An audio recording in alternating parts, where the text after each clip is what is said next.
Good evening everyone and welcome po sa another episode ng Beyond Frontliners. So it's me, Coach Joseph, and unfortunately, hindi po natin makakasama ngayon si Coach Paul. But madami tayong pag-uusapan ngayon, especially sa ating topic ngayon na Facebook Ads Basics. And ipapakilala ko sa inyo ang ating magiging speaker for this webinar. So she attended different conferences and business seminars in Australia and Asia. But she will share to us are learnings not from conferences, trainings, and tutorials, but from the mistakes and failures she encounters in every advertising process she did. Tama nga naman no, na experience is the best teacher. So she is a household cleaner and a car wash lady in Australia turned FB Ads coach. She is the director of Ask Jingo Project, a digital marketing agency, and a co-founder of Tabletop Digital Agency. So let's welcome Coach Jingo Thompson. Hello. Hello ma'am, Hello, hello, kamusta? hello. Oo nga. Balita ko ay natrap ka dyan sa Malaysia. Oo, at wala talagang magagawa, ganun talaga eh. Na-enjoy ko naman, kaya lang, nakakalungkot kasi mag-isa ka lang. Opo. So basically talagang sa Australia kayo naka-base, tapos nagbakasyon lang Oo, kayo dyan. oo. Ang maganda naman sa ginagawa mo ay kahit nandiyan ka sa Malaysia, you can do your stuff, di ba? Yes, yun yung maganda ron eh. So, So, tis. and I will share yung PowerPoint niyo po, no? Okay. Ayan, so the floor is yours po. Thank you. Okay. So, pwedeng mag-start tayo sa top slide. Okay. So, itong Power 5 kasi, ito yung bago. And guys, I'm sorry, wala akong basic teaching na hawak na slides. Kasi yung basic po, puro pang free ko yon sa YouTube channel ko. So, natapos ko na rin yung mga early learnings para sa mga members ng groups, and puro basic yon. So, ang ginawa ko yung basic na Facebook ads, tinuturo ko po siya ng libre kasi basic naman. Ito pong mga ito pong ipapakita ko sa inyo ngayon. Ito po yung bago ng Facebook at ito yung nasa course ko. So, libreng silip po kayo dahil medyo advanced to, pero I'm pretty sure magugustuhan nyo because this is one of the best that Facebook has come up with ngayong this 2020. Pero nilaunch nila to, na-roll out ito last 2019 pa. And it started in February yata, parang ganon. Okay, so this is Power 5. And Power 5 is composed of 5 elements, which are auto advanced matching, yun po yung pag-optimize, and then yung account simplification. Yung dalawang yan, sabay siyang ginagawa. And then yung next 3, yung campaign budget optimization, automatic placements, and dynamic ads, kailangan magkakasabay din sila. And itong mga to, ayon sa Facebook, na-try nila to at according to their experiment or study, this is how advertisers can free up some of their time. Kasi when you perform all these 5, mas magiging madali na po ang mag-testing. You do not have to create different ad sets. Etong Power 5 na lang yung i-apply mo. And this is really very good kasi na-try ko to eh, and I feel like talagang dumali yung pag-Facebook ads ko dahil sa Power 5. Okay, so next slide please. Okay, in February 2019, trinay ni Facebook i-dare yung mga what do you call this, advertisers na may connection sa kanila. So they uh, tried to ask people to join an experiment para makita kung yung manual na pagte-testing can outdo the Power 5. And fortunately or unfortunately for Facebook, mukhang natalo yung manual hacking. Actually, ang ginawa ng Facebook dito, they gave away $10,000 for people who wants to join this competition para sa they wanted to find out if manual hacking, yung manual testing na ginagawa ng mga advertisers ay mas magaling kaysa sa machine. Okay? So next slide, please. In 2 weeks, Power 5 was proven to be more precise and more beneficial than manual testing. Ang kainaman sa Power 5, ito kasi ang problema, may mga advertisers po tayo na nainip sila. 1 day, 2 days, 3 days, ayaw na nilang, gusto na nilang stop agad yung kanilang testing because it will take some time. Pasensya na maingay, nasa tabi ako ng highway. And actually maraming tao dun sa tabi. Kaya lang siguro pinagbibigyan nila akong dumaldal. Anyway, so they found out that Power 5 is better over time. Makikita mo, mas mapoprove yung effectivity niya kapag matagal mo siyang hinayaan na nagra-run sa iyong ads manager. Alright? So next is, so machine learning. Palagi kong naririnig sa iba na Facebook must have been using an artificial intelligence. Actually, hindi pa po. They're only using machine learning. This is signal-based. When you say signal-based, it is simplifying account management. And ito pa yung katulad ng ginagamit sa mga ATM. Because ATM is pre-programmed. Yung mga program na yon, tinatandaan lang ng machine. So the machine can easily receive the signals or easily remember the signals kasi nga pre-program. Like for example, kung sa ATM magwi-withdraw ako, ginamit ko yung aking account number, the machine remembers the account number. So alam na ni machine kung kaninong account yung ipo-pull out at kaninong account makikipag-transact. So that is also the same as machine learning. Ang Facebook, gumagamit siya ng machine learning, and then ang ginagawa nito, nakaprogram po yung machine kung ano yung dapat niyang tandaan, ano yung dapat niyang piliin, ano yung, if you use the if you watched the movie The Social Dilemma, that is machine learning. That is not artificial intelligence. It's probably half of it. Pero basically, sinabi po ni Facebook na they are using machine learning. Okay? So they use those signals to form decisions in optimizing ad accounts. Kasi wala naman tayong access sa behind the scene ni Facebook. The machines are the ones having an access to that. And they are the ones who can project what's going to happen in the future or what's supposed to happen when you put this thing and you mix it with the stuff. The machine learning knows what's going to be the result or the outcome kahit hindi pa po nangyayari based sa kanilang mga dati ng signals na na-receive.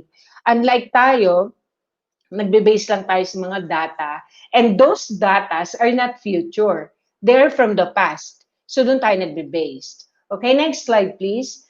The important thing that you should know about Power 5 is you should not use this separately. Yung pinakita kaninang 5 things na ginagamit, that's why they called Power 5, you should use them all together. Iyon po ay sabay-sabay na pina-perform. Hindi siya magiging effective kung paisa-isa mo lang siyang gagamitin. Okay, next slide please. Ito, Power 5 is in tandem with auto placements and simplified accounting structure.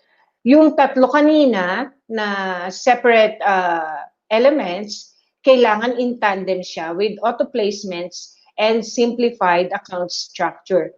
Actually, nahirapan ako po nakalimutan ko yung name mo, ano ba yan? Nahirapan ako kasi hindi ko when I created this, probably about 3 2 months ago, hindi ko matandaan yung mga next slides. Anyway, next slide, please. Number one, from the Power 5, number one is auto advanced matching.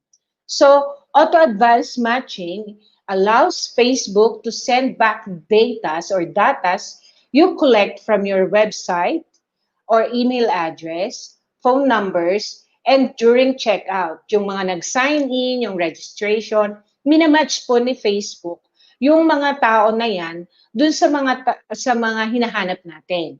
So, it increase more audience sizes or audiences size, more data, better audiences to match, improved attribution with more data from customers. Kasi ang nangyayari dyan, pag nakita ni Facebook yung isang or yung mga pixels natin dito, no? So, pag pumunta yan mga users sa website natin, may mga attributions ang bawat users na minamatch po ni Facebook doon sa mga nakuha niya ng dati na mga attributions din.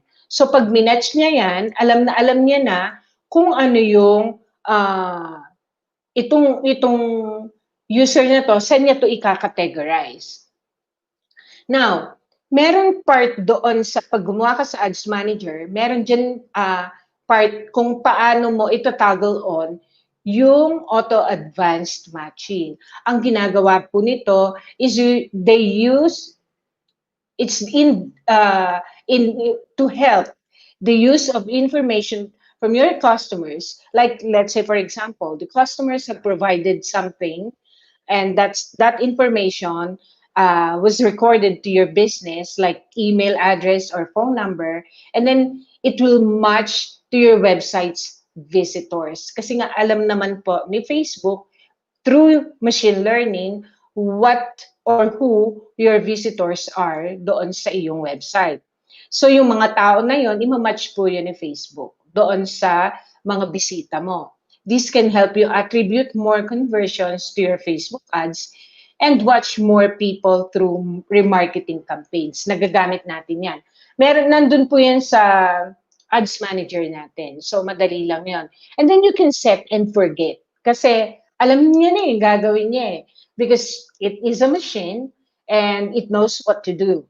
So, kung nakikita nyo, first step is the auto advanced matching. Ito toggle on nyo lang yon. And the next is the account simplification. This is what you're going to do with the account simplification. Okay, next slide, please. You are going to use dynamic ads for prospecting, and then automatic placements, and then campaign budget optimization. Lahat ito, you are going to use this in tandem with each other. Yun nga sinasabi kanina na they cannot be used in isolation. So kailangan pag gumawa ka ng dynamic ads, naka-auto placement din siya, and then campaign budget optimization ang gagamitin mo. Hindi yung ABO, CBO dapat. So, lahat yan sabay-sabay mong gagamitin, and that is how you're going to fire up the Power 5. Next is, yung dynamic ads po is dynamic product ad, and you are going to use the dynamic creative testing. So, you're going to hand in different creatives to Facebook, different headlines and different texts. And Facebook is going to mix match these creatives, and it will be shown to people who are going to resonate with specific creatives. So, dun po ito nasiset sa campaign level. Hindi to sineset dun sa ad level or dun sa ads. Dun po ito sa campaign level sineset. Now, you can choose kung catalog yung gagamitin mo, you choose the catalog sales. And then, kung conversion naman, pwede rin pong gumamit ng dynamic ads dyan, but you will have to do it sa ad level. Next is the dynamic product catalog. Yung nasa setup to, itong objective natin, pwedeng catalog sales at piliin mo. Nasa campaign level din siya. Can you please go back one slide, please? Pabalik, okay. Sa campaign level siya. Make sure you already have set up your catalogs and then, kasi hindi mo magagamit yung catalog sales kung hindi pa naka-set up yung catalog mo doon sa iyong ads sa business manager. Nasi-set up po iyan. Hindi ko lang alam kung saan sa slides ko nahandun yun. Anyway, please, next slide. Next slide. Okay. You can connect your Shopify catalog or Facebook Shop catalog to your ad. Yung Shopify catalog po natin, meron po kayo doon na plugin na gagamitin para ma-connect nyo siya sa ating Facebook shop or Facebook business manager dun sa catalog area. And then yung Facebook shop po ngayon is you can also create a catalog on your Facebook shop and then connect it to your ads kapag gumawa ka na. Next slide, please. Next slide, please. Okay. So, doon sa ad manager, sa ad level, sa ad, not ad set level, no? Sa ad level, gagawa ka ngayon ng DPA. When you create the DPA, the Dynamic Product Ad Catalog, or the Dynamic Product Ad, you should choose the automatic placement strategy. Kasi, ang basically, ang tinuro sa atin noon is mas effective pag newsfeed lang. When you use the Dynamic Product Ad Catalog, you should use the automatic placement strategy. Huwag pong newsfeed lang. In order for us to leverage all the placements. Kasi kung hindi natin i-utilize lahat ng placement doon, there are also buyers doon sa ibang placements na hindi makakakita ng ating ads because we didn't try to use them or we didn't place an ad on that placement. So, as much as possible, that's why when you hand a creative sa Facebook, dapat meron kang para sa Facebook Stories, meron ka para sa Messenger, meron ka para sa Instagram, meron ka para sa stream videos, etc., etc. Okay, next slide please. Meron tinatawag na DABA or Dynamic Ads for Broad Audiences. Ito po, napakaganda nito. It's really very effective. Kasi, ang akala natin, we should always use lookalikes or targeted na yung mga interest-based. But the truth is, broad audiences works really good most of the times. Kasi po, hindi mo alam, there are people, ito yung mga fresh audiences eh. So hindi mo alam, may mga tao doon sa audiences na yon na bibili pala. But because you didn't target them or you didn't show an ad to them, sayang yung sales. But most of the times, in my experience, I always make or generate leads from broad audiences. And most of the time also, pagdating po sa e-commerce, broad audiences make a lot of sales. Okay, next slide please. Pagdating doon kasi, you don't need to segment yung mga hindi na kailangan puro females lang, hindi mo na kailangan mag-test if females lang or males lang or all together or what do you call this, age lang, walang segregation, walang segmentation. Because dynamic ad for broad audiences can just find it for you. So all you have to do is create multiple creatives na magre-resonate sa iba't ibang audiences. Now, you can upload 2 to 10 creatives, videos, and images. Kasi nga, kailangan meron ka para sa stories, meron ka para sa Instagram, meron ka para sa iba't ibang placements. And then you can upload up to 5 primary texts. Di ba pag gumagawa po tayo ng ad copy, pag single lang, hello, thank you. Pag gumagawa tayo ng ad copy, pag isang ad copy lang, sa isang creative lang din yan. So, pag gumawa tayo ng 5 creatives and then 5 headlines with different headlines, 5 ad copies, and then 2 to 10 creatives, imagine nyo ilang combinations yan pag nirumble ni Facebook.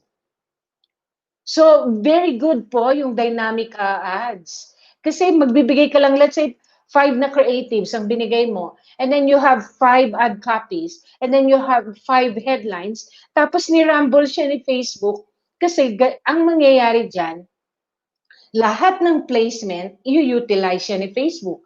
Lahat ng ads, ng creatives mo, lahat ng headlines mo, lahat ng ad copy mo, i-rumble niya ni Facebook because Facebook knows better kung kanino niya ipapakita. Kasi may tao po na nagre-resonate sa video, may tao na nagre-resonate sa image, may tao na mas gusto niyang nanonood sa stories or sa Instagram. Paano kung wala kang ads doon? Pero may buyer ka doon. Hindi mo sila na leverage. So dynamic creative testing is way better than creating multiple campaigns to test. Kasi hindi mo na ito babantayan eh. Bahala na sa Facebook na mag-rumble. Kasi alam ni Facebook kung ano nga yung attributions ng ating users. Alam ni Facebook kung sino yung user na ang mahilig tingnan ay mahilig niyang i-view ay video. Alam niya rin kung sino yung user na ang gusto niyang i-view ay image lang, or yung iba text lang, or yung iba sa yung stream video po. Pag may mga nagwo-watch, what do you call that? Watch, sharing, whatever, may sinisingit na pong video doon. Ito po yung mga video natin. So kung wala kang placement doon, at meron ka palang buyer doon sa mga nanonood ng stream videos, sayang, di ba? Sayang. Now, sa dynamic product ads, you create one ad set, isang ad set lang ang gagawin mo. Unlike before, we create multiple ad sets. Dito, isang ad set lang, isang ad lang, and all your combinations are there. Andun si FB na po ang bahala. Facebook will be able to test all your combinations at a lowest cost per conversion. Siya na bahala doon. Okay, next slide please. Ang init. Anyway, okay. And then, yung detailed targeting po natin, i-toggle on po ninyo. Makikita po ninyo ito sa ad set level. I-toggle on nyo rin para magamit nyo rin siya. Because the detailed targeting expansion is going to reach people beyond your detailed targeting selections. Kapag mukhang magre-resonate yung tao or mukhang nakita ni Facebook na ito, may possibility na ito ay mag-click nung ad, ipapakita niya rin yung ad doon. So, mas magandang naka-on po yan. And Facebook is putting all these things for a reason. Subok nila yan, okay? So, gamitin po natin kasi mas alam nila yan kaysa sa akin. Next slide, please. Okay, so ito naman, kung yung normal nating ginagawa is gumagawa tayo ng maraming ads, no? Gumagawa tayo ng maraming ad sets sa isang campaign. Tinetest natin iba't ibang audience, iba't ibang creatives, iba't ibang headlines, iba't ibang ad copies, tinetest natin. But then, hindi na po ganyan sa Power 5. So, hindi ka nagagawa ng maraming ad sets. Kasi pag gumawa ka ng maraming ad sets, marami ka ding creatives. Gagawa ka ng creatives, ilang creatives yan. Tapos, ang dami-dami mong ads, ang dami-dami mong ad sets. Okay? Yan po yung dati. Sa Power 5, hindi na po ganyan. Okay? Sa Power 5, gagawa ka ng iba't ibang, let's say ito, no? Iba't ibang uh, image, video, and whatever. Basta bibigay mo lang siya kay Facebook.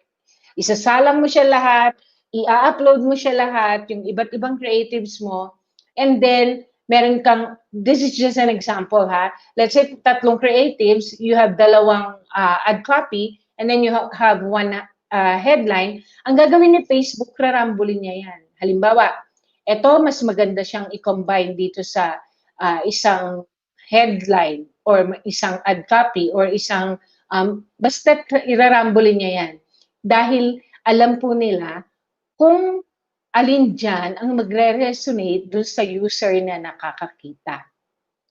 So, hindi ka nagagawa ng maraming ad sets.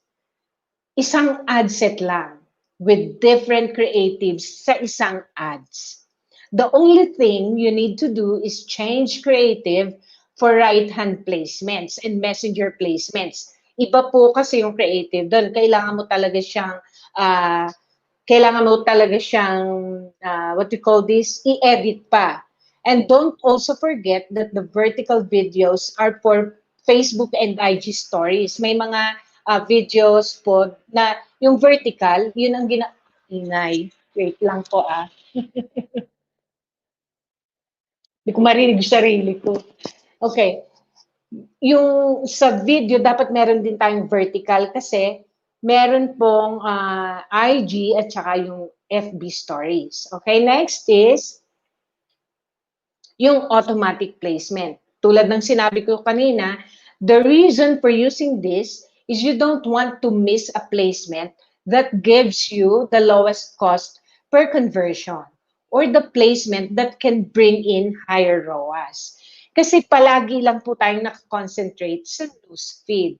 Ang Facebook, ang dami niya ng channel. So, dapat lahat yan nagagamit natin.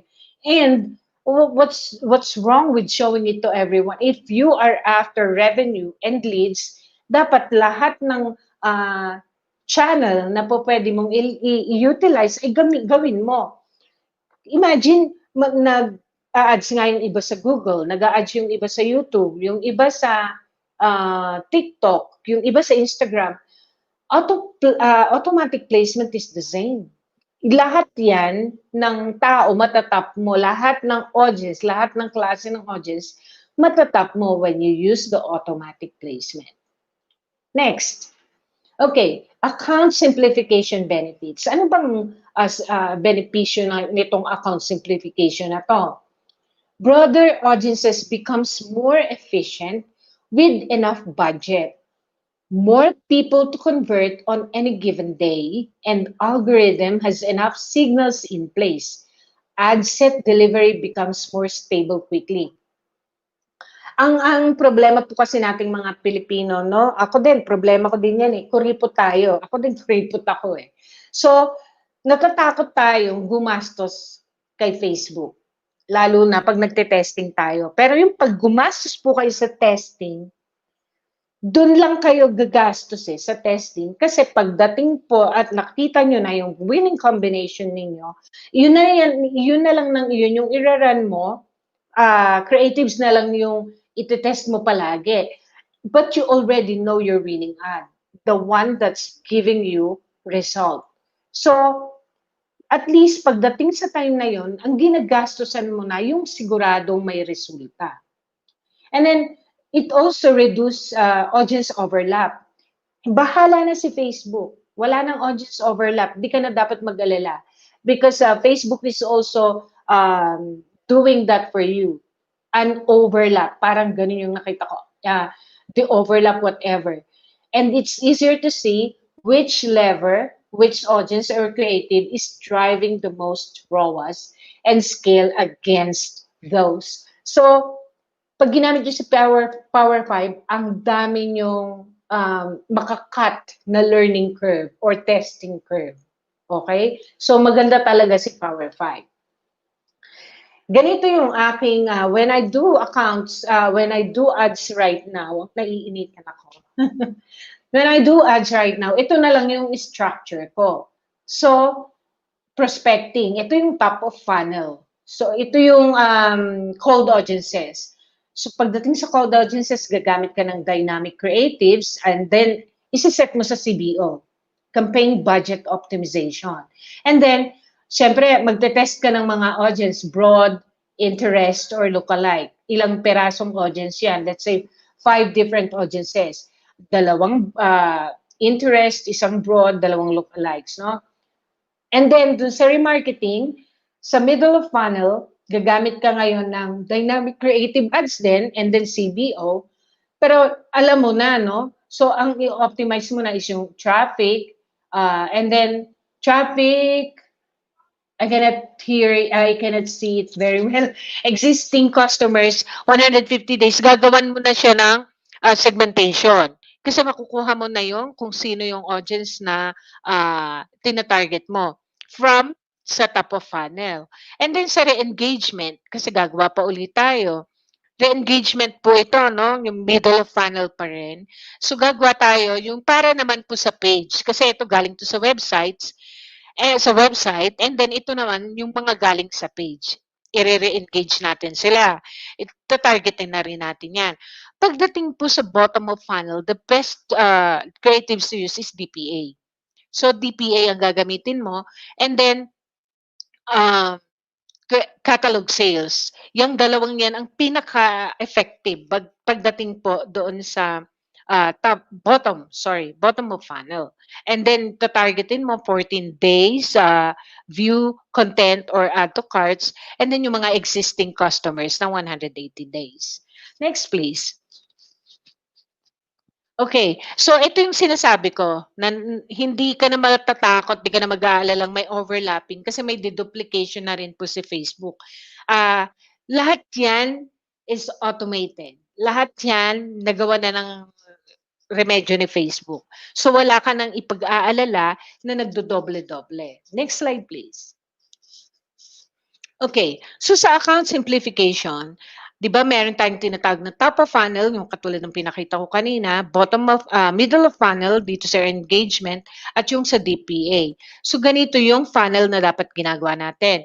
Ang tina-target natin sa top of funnel is fresh audiences. Kaya tayo laging tumatarget ng broad at ng interest at lang ang lookalike audiences so that we have always fresh audiences na finifeed doon sa funnel pababa. Kasi yung top of funnel, ang trabaho niya magtawag ng bagong client or customers or audience. Yung re-engagement, yun naman, yung mga natawag mo na hindi bumili, i-re-retarget mo sila, papakitaan mo na naman sila ng ibang ads. And then sa baba is yung DPA. Now, hindi ko to napalitan pero wait lang. Excuse me. Hindi ko to napalitan Pero ang pinaka-effective po sa top of funnel is yung mga faces na nakasmile at yung sarili nyong mukha ang nakikita doon. Or unboxing. The best ngayon, this time of the year na nakita kong very effective na creatives is unboxing. Ang galing-galing ng niya, ang ganda-ganda ng engagement niya. It's probably because unboxing is you're making or giving the feeling of tasting or what are they going to feel once they receive the order or the item. Kaya parang siya taste test. So, tandaan po ninyo, yung mga unboxing po, maganda ang performance niyan. And then sa engagement, syempre papakitaan nyo sila, let's say for example, yung mga pictures ng products, and then yung benefits, ipapakita mo. Pero sa bottom of funnel po, ang pinakamaganda na ginagamit diyan, karaniwan, slides, and then carousel, and DPA. Walang iba. Yun talaga yung pinakamaganda. Kasi, kung nakita na nila to So, alam na nila yung tungkol sa product, kilala na nila yung business mo. Next, ipapakita mo na lang yung iba mo pang products na meron ka. So, iyan ang maganda sa account simplification. Next slide, please. So, yung campaign budget optimization. Okay, next slide. Ito yung campaign budget optimization. Kung hindi po ninyo naintindihan kung bakit ito ginagamit. Ang ginagawa ng Facebook, papaglagayin kanya ng budget sa bawat ad sets. Nandun dati yung budgeting. So, yung budget na yan is i-divide, no, not i-divide. Sa bawat ad set, kung ilan yung budget na nandyan, gagastusin ni Facebook yan. Kahit magkano yan, gagastusin yan sa bawat ad set. Ngayon, sa campaign budget optimization, doon mo siya ilalagay sa campaign level at ang gagawin po ni CBO, ilalagay niya yung budget mo sa ads na may pinakamagandang performance. Doon niya dadalin yung budget. Kaya maganda po yung campaign budget optimization kasi hindi ka mag-check, hindi ka magmo-monitor ng magmo-monitor. Kasi alam mo na, alam ni Facebook na kung saan niya dapat magandang dalhin yung budget mo. Dahil ito yung nagpe-perform na ads, doon niya yung dadalhin. Hindi ka na, ang maganda sa campaign budget optimization, hindi ka palit ng palit o bago ng budget. Kasi hindi mo na kailangan i-monitor. Bahala na po si CBO. Ngayon, sa decision making, tayo hindi natin madi-decide yung future. But Facebook, basing sa machine learning, they know, they have the access, they know what's going to happen, they have the projection. Kaya meron silang estimated action rates. Yung estimated action rates nila, binabase po nila yan sa mga nakita nila na performance ng mga ads. And tayo, wala tayong ganon. Hindi natin kaya yon. Nagbe-base tayo sa past datas natin. We cannot base from the future. Anong alam natin doon? But Facebook can do that because of machine learning. And they also can duplicate the audiences. So, yes, we don't have access to all data users. So, how can we decide? How can we decide? We don't have the access, but Facebook has. Now, in order for CBO to work well, it requires volume and a lot of data. A lot of data that we need to feed in the pixel. And this is going to send signals na i-optimize ni Facebook. Kaya po yung budget, mahalaga yan. Because we give a lot of data sa Facebook.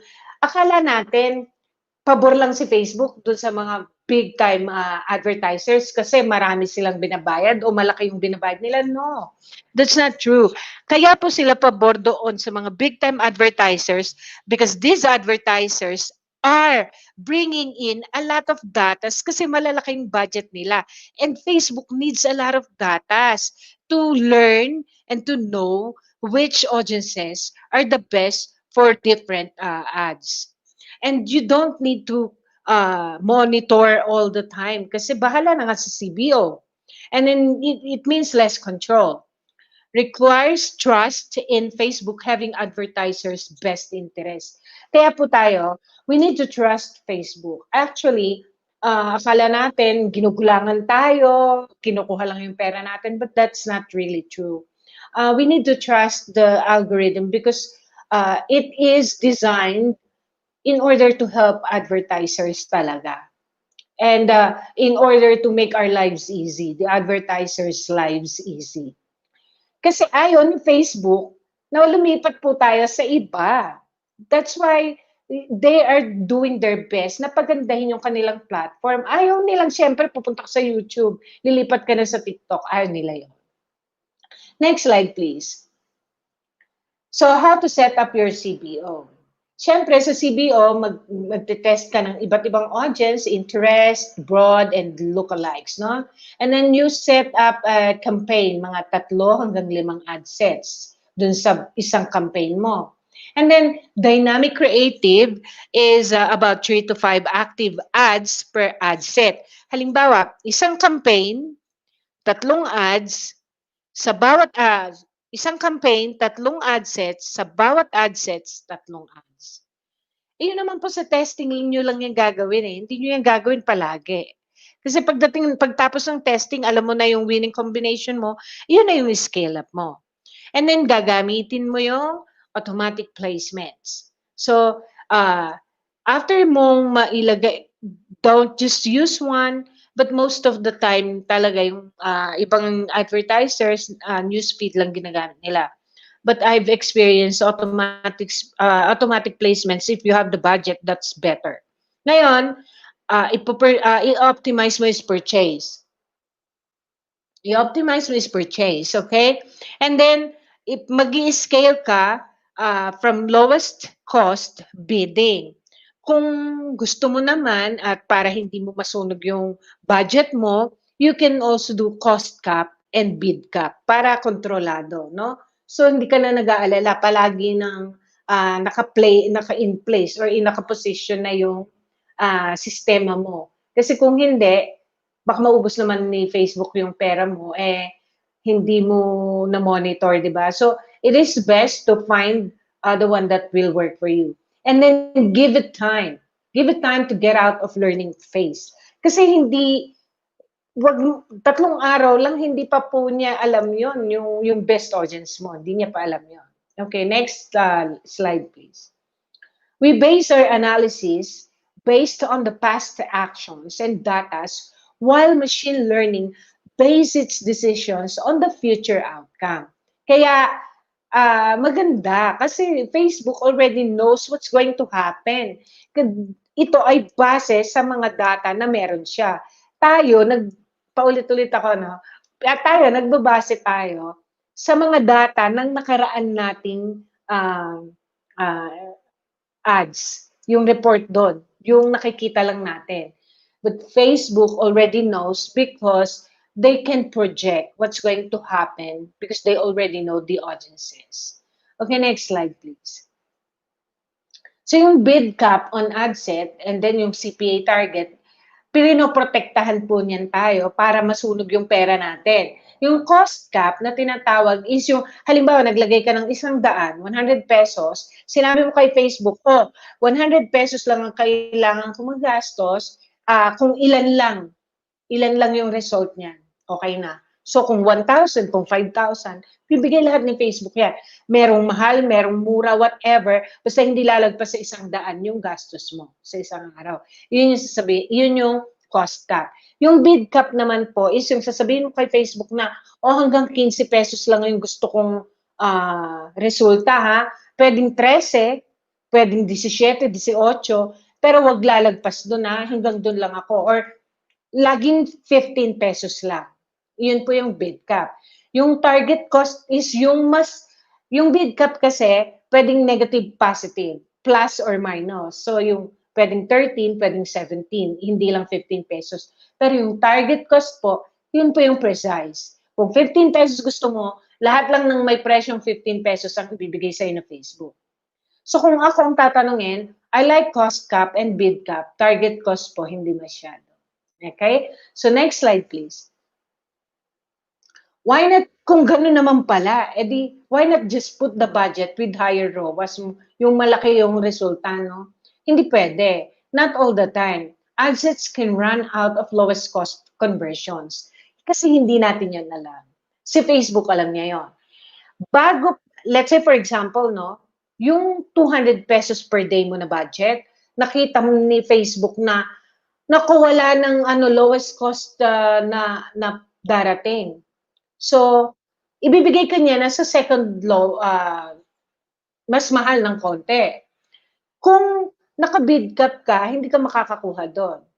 So, ang gagawin ni Facebook, kung wala na dyan, sa cost conversion, dyan sa audience na hinahanap mo, dyan sa placement na hinahanap mo, sa ibang placement ka niya dadalhin. So, bahala si Facebook. If you don't have other channels, sa kanya dadalhin, di ba? Doon lang nandun. Habang nagmamahal yun ng nagmamahal, babayad ka lang ng babayad doon. Kasi yun lang yung nileverage mo. Okay? Next, please. Okay, itong graph na to, kasi ito yung sinasabi ko. Let's say, for example, nag-start ka, no, gumamit ka ng CBO, naka-auto placement ka, account simplification, dynamic product ads. Eto, nandito ka sa day 3, nakita mo, eto, mga to, naku, stop ko na nga to. Stop ko na to, mahal eh. Ang taas, 75 pesos. Oh, eto dito na lang ako sa blue. Kasi itong blue mukhang mura siya, tsaka yung green, tsaka ito. Pero ito, stop ko na. But over time, while experimenting, while Facebook is looking for your ideal audience, it's changing. It's going to change. And if you cut your ads quickly, let's say tinigil mo na dito sa day 6, hindi mo alam, eto pala, pagdating sa ikalawang linggo, siya pala yung stable. Diba? Siya pala yung stable because you will not see the stability in just a few days. You will have to wait. Kaya po, may testing time. May mga period tayo. So, most of the time, the period that I already see the result from my ads is really from a week or two. Pero yung mga 2, 3 days, hindi pa po stable. Okay? Next slide, please. So, alam nyo, one time gumagawa ako ng ads, meron akong i-stop. Pag stop ko, lumitaw to. And this is new. Walang ganito the past years. Wala pong ganito. I-stop ko yung isang ad. Kailan lang to August 19. Biglang lumitaw to. Sabi niya, pausing because of higher CPA. Sabi ko, sa isip ko, bet ko naman yan hindi i-stop ang taas na ng CPA. Sabi niya, even though this ad sets cost per result is higher right now, over time, your overall campaign CPA is likely to be lower if you keep this ad set running. So, dun ko nalaman, totoo nga. But, of course, hindi naman manual na nag-pop up to, di ba? It's the machine. So, the machine already know what's going to happen in the future. Kaya po, mag-trust tayo kay Facebook algorithm. Okay? So, depende rin naman kasi yan sa product natin, sa offer natin, and kung paano na yung structure ng ating campaign. So, next please. It may be just a small margin. Yung nakikita nyo, maliit lang yung pakinabang pag gumamit ka ng Power 5. The difference between manual tweaking and CBO. But, next slide please. The real win here is the time that you will save up, which you can focus on more beneficial stuff that also matters.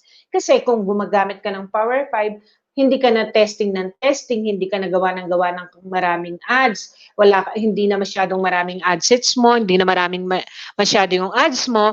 So, marami kang mafi-free na time. And you can use that on a more important stuff.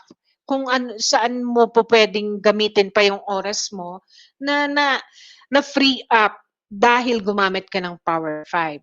So the real win here is the time that you will save up, which you can focus on more beneficial stuff that also matters. Like, gumawa ka na lang ng maraming creative palagi-lagi. Kasi po yung creative, kailangan yan madami talaga. Because people suffers from ad fatigue. Pag nag-ad fatigue yan, tataas yung cost per acquisition mo, cost per impression, mahal na siya. Okay?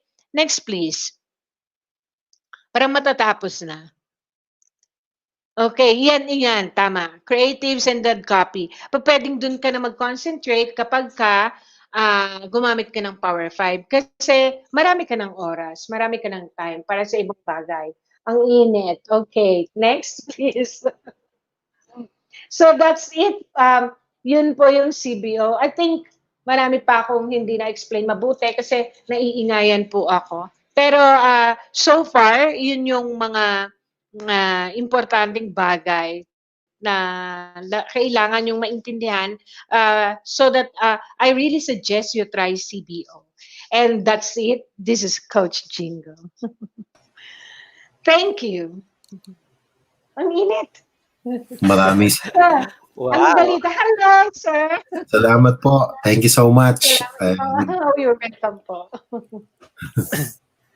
Grabe, very Okay. gold nga sabi ni nung isang nanonood. And ako personally, Kuya Paul, ayan, ang dami ko rin natutunan ng mga bago talaga. Ako kasi usually pag nag-ads ako, hindi ako nag-automatic placement, and then ang dami kong campaigns na ginagawa per picture, per ad set. And so, ito yung Learning natutunan ko talaga dito. sa atin. I-apply ko talaga. Oo. Kasi ganito po yan, no?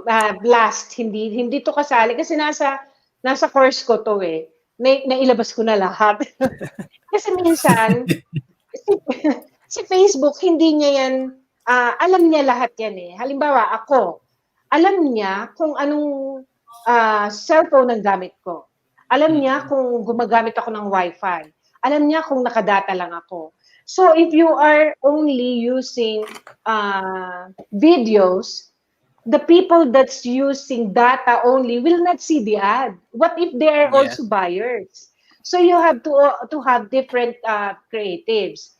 Kung sabi ni Facebook, nako, ang bagal ng internet neto eh. Teka, meron namang image yung advertisement na to. So image ang ipakita natin.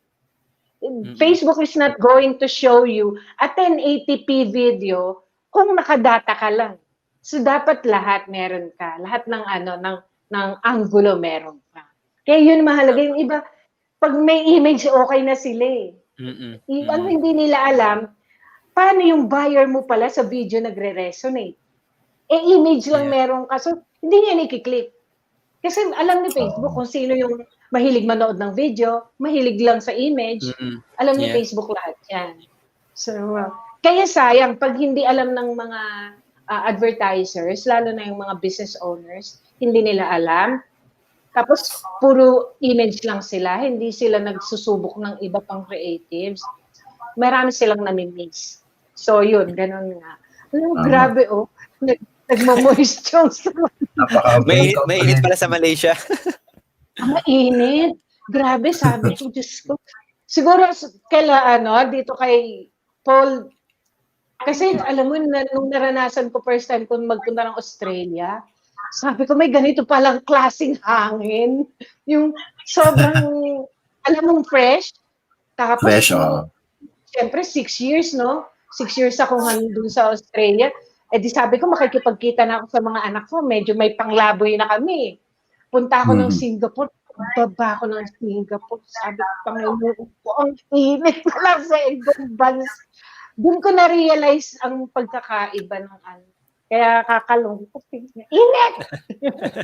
Yeah. Okay. So, yun. Alam mo yung Facebook Power Page, hindi pa yan nagagamit masyado ng mga regular business owners. Yeah. So, gusto ko matutunan nila yan kasi sayang. Ang gumagamit pa nito yung mga big time na advertisers. Advertisers. Kasi hindi na-explain na mabuti, di ba? Paano ba namin kayo ma-reach yung mga nanonood ngayon na coach? Pag may mga questions sila, if they wanna go through yung coaching session niyo? Kasi, perhaps doon na lang sa askjingo.com. Meron naman meron naman doon, they can click a button there and it will go straight sa aking messenger. Sa aking messenger. Marami nagtatanong, marami. Alam mo, ang hindi nagtatanong sa akin, bihirang magtanong, mga estudyante ko. Parang sabi ko, may nagtatanong kaya sila, ba't hindi sila nagtatanong? Ang nagtatanong yung hindi ka estudyante. Yan po yung sa page, pero iba pa yung sa website. Sa website, pero yan okay din. Hindi pa napapalitan yung watch video na yan eh. Dapat yan message. Tama. Anyway. Naglalaan po kasi kayo ng agency no? Opo. Dati, puro Australians. Kaya lang po, parang, ewan ko, no? Ewan ko kung naiintindihan nyo yung, siguro kung ganun din yung nararamdaman nyo na, bakit nasa Australia ka ni? Kumikita ka ni? Minsan hindi lahat, kung yung ambisyon ng iba, kumita pa, ako ang ambisyon ko, makasama ko yung mga anak ko eh. Kasi, Tama. Kasi, Paul, sa US, family unification dyan, di ba? Ang visa dyan, ang immigration. Sa migration, Oo. Dyan sa inyo, family. Sa Australia kasi, labor. Ang immigration doon, labor ang priority, hindi pamilya. Oh, ganun So, ba? wala. So, hindi ka yung tawag dito, ano ka, yung magpe-petition Magpe-petition ng ka. mga anak. Kahit ako, hindi na ako makaka-petition if ang mga anak ko is over 25 years old. 25 pala. Yes. Maski 15 lang yan. Kapag nakipag-live-in na yan, pag tumigil yan ng pag-aaral, even 1 year, hindi na pwede. Halos same rin naman sa US, over 21 years old, may parang hindi ka na rin makakapetisyon pag nag-asawa na or something. Kaya talagang inaano ng mga bata. Pero pwede ka mag-petition ng kapatid sa US eh. Pwede, So, pero ngayon it will take 25 to 30 years na. Hindi katulad many years ago. Talaga? Yeah. Alam mo, yung pati magulang, if you want to get your nanay or tatay ng Yun, pwede yung po permanent yun. sa Australia, $47,000 ang bayan. Wow. Ang laki ha, grabe. Diba? Sabi ko Ang laki nga, ha. hindi mo alam mo, inulit ko yan, inaral ko yan. Sabi ko, baka mali yung mata ko, malabo eh. Pero tiningnan ko talaga, hindi talaga. Grabe, mahal ha. 47, para sa parents yun ha. Kaya, it's like saying na, dinidiscourage namin kayo kumuha ng magulang niyo, matatanda na yan, papakainin Kailangan niyo. mayaman ka talaga. Parang ganun yung sistema. Well, maraming salamat sa ating mga viewers. Yeah. I hope our listeners learned a very comprehensive topic on Facebook ads. And kami rin ni Joseph, ang dami ko natutunan. And honor talaga to sa atin, Joseph, na natutunan natin. Pag may mga questions, very honored. Thank you. salamat po. At yung sa askjingo.com, puntahan nyo lang po pag may questions kayo about Facebook ads. And sa ating mga viewers and listeners, maraming salamat. Join us again next week. Facebook ads pa rin ang topic natin dito sa Beyond Frontliners. The whole month of October, dito yung focus na. Pati si Doc Lloyd, we will try to trend. Yes. Thank you, Joseph. Thank you po. Thank you very much. Thank you rin po.